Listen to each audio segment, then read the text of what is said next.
Devara part 1 సంచలనాలకు care of address గా నిలుస్తుంది. దీనికి ఈ మూవీకి సంబంధించి ప్రతి ఒక్క అంశం సోషల్ మీడియాతో పాటు మెయిన్ స్ట్రీమ్ మీడియాను ఆకర్షిస్తుంది. మొన్నటికి మొన్న 2000 కెపాసిటీ సీటింగ్ ఉన్న ఒక హోటల్లో ప్రీ ప్రమోషన్ నిర్వహించగా దాదాపు 25,000 మంది వచ్చారు. స్థలం లేక హోటల్ను ధ్వంసం చేశారు. ఈ సినిమాలోని వివాదాలు దర్శకులను సైతం ఆకర్షిస్తున్నాయి.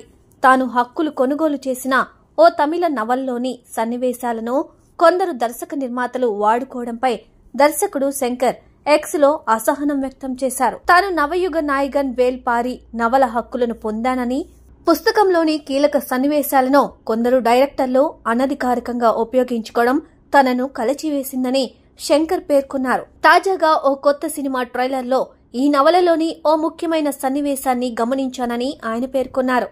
సూపర్ స్టార్ రజనీకాంత్, వేటయాన్, ఎన్టీఆర్, దేవరా వంటి భారీ చిత్రాల ట్రైలర్లు విడుదలయ్యాయి.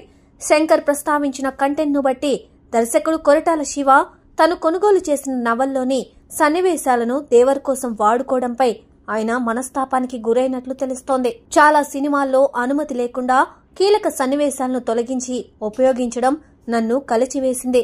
రీసెంట్ మూవీ ట్రైలర్లో నవలలోని ఓ ముఖ్యమైన కీలక సన్నివేశాన్ని చూసి చాలా బాధపడ్డానని పేర్కొన్నారు.